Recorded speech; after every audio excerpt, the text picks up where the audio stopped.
Դոնալդ Թրամփը Truth Social-ի էջում գրել է, որ Իրանից տեղեկացրել են, թե փլուզման վիճակում են եւ խնդրում են հնարավորինս արագ բացել Հորմուզի նեղուցը։ ԱՄՆ նախագահի խոսքով Իսլամական Հանրապետության կառավարման համակարգում էլ խառնաշփոթ է։ ԱՄՆ պետքարտուղարը նախազգուշացրել է, եթե Թեհրանը գործարքի չգնա, Դոնալդ Թրամփը կարող է խստացնել հակաիրանական պատժամիջոցները։ Պետքարտուղարը հավելել է, որ Իսրայելը ամերիկյան գործողությունների արդյունքում Իրանը սպառել է հրթիռային ներուժի մոտավորապես կեսը, նաեւ զրկվել արտադրական կարողություններից։ Նա կարծիք է հայտնել, որ Թեհրանն այժմ փորձում է ժամանակ շահել բանակցություններում։ Ցանկացած հնարավոր համաձայնագիր պետք է երաշխավորի, որ Իրանը միջուկային զենք չի ունենալու, հավելել է Մարկո Ռուբիոն։ Իրանից արձագանքում են բանակցությունների հարցն օրակարգում է, արտգործնախարար Աբբաս Արաղչին պնդել է, որ Թրամփն է խնդրում բանակցություններ անցկացնել։ Նրա խոսքով ԱՄՆ-ին չի հաջողվել հասնել իր նպատակներին։ Լիբանանի առողջապահության նախարարությունը հայտնել է, որ չնայած հայտարարված հրադադարին ապրիլի 27-ին երկրի հարավում Իսրայելի օդային հարվածների հետևանքով կան մի քանի տասնյակ զոհեր եւ վիրավորներ։ Էսկալացիայի նոր ալիքի ֆոնին Լիբանանում զոհերի ընդհանուր թիվը հատում է 2500-ը։ Ցահալի տվյալով Լիբանանի հարավում ռազմական գործողությունների արդյունքում չեզոքացվել են Հեզբոլլահի շուրջ 1000 թիրախ եւ հարյուրավոր զենք զինամթերք։ Իսրայելի պաշտպանության նախարարը հայտարարել է, որ Հեզբոլլահի առաջնորդ Նաիմ Քասեմը կրակի հետ է խաղում եւ այդ կրակը կարող է վտանգել Լիբանանի ապագան։ Իսրայելի վարչապետն էլ հայտարարել է, որ լիբանանյան շարժման կողմից երկու հիմնական սպառնալիք կա՝ հրթիռները եւ ԱԹՍ-ները։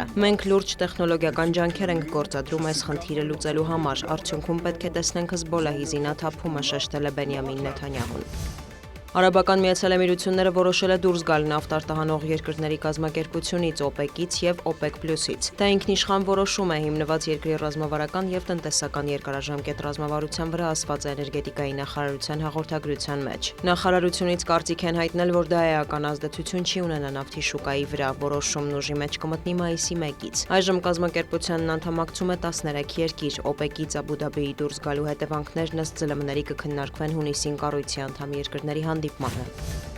Կրասնոդարի երկրամասի Տուապսե քաղաքի նավթավերամշակման գործարանը կրկին ենթարկվել է ուկրաինական ԱԹՍ-ների հարձակման, օբյեկտում հրդեհ է բռնկվել, հրշեջ ծառայության լրացուցիչ ուժեր են ուղարկվել։ Տուապսեում եւ շրջակա տարածքներում ջրամատակարարումը դադարեցվել է։ Նաեւ հաղորդվում է, որ հրդեհի պատճառով նավթամթերքը հայտնվել է գետի ջրերում։ Տեղական իշխանության տվյալով տուժածներ չկան, սակայն անվտանգային նկատառումներով տարհանում է հայտարարվել։ Ապրիլի սկզբին Տուապսեի նավահանգիստը 2 անգամ թիրախավորվել էր, ինչի հետևանքով հրդեհվել էր նավթային տերմինալը։ Կրակը չէր հաջողվում մարել մի քանի օր։ Տեղի ունեցածի ֆոնին նավթային անձրևներ են տեղացել, զգալիորեն պատթարացել է օդի որակը։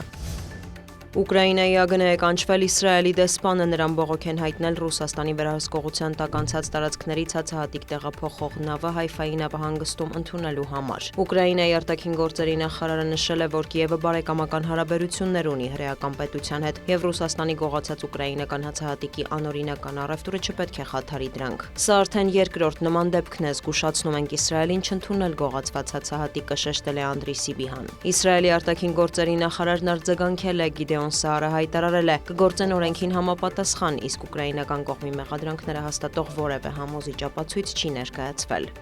Դիանա Գասպարյան, լուրեր։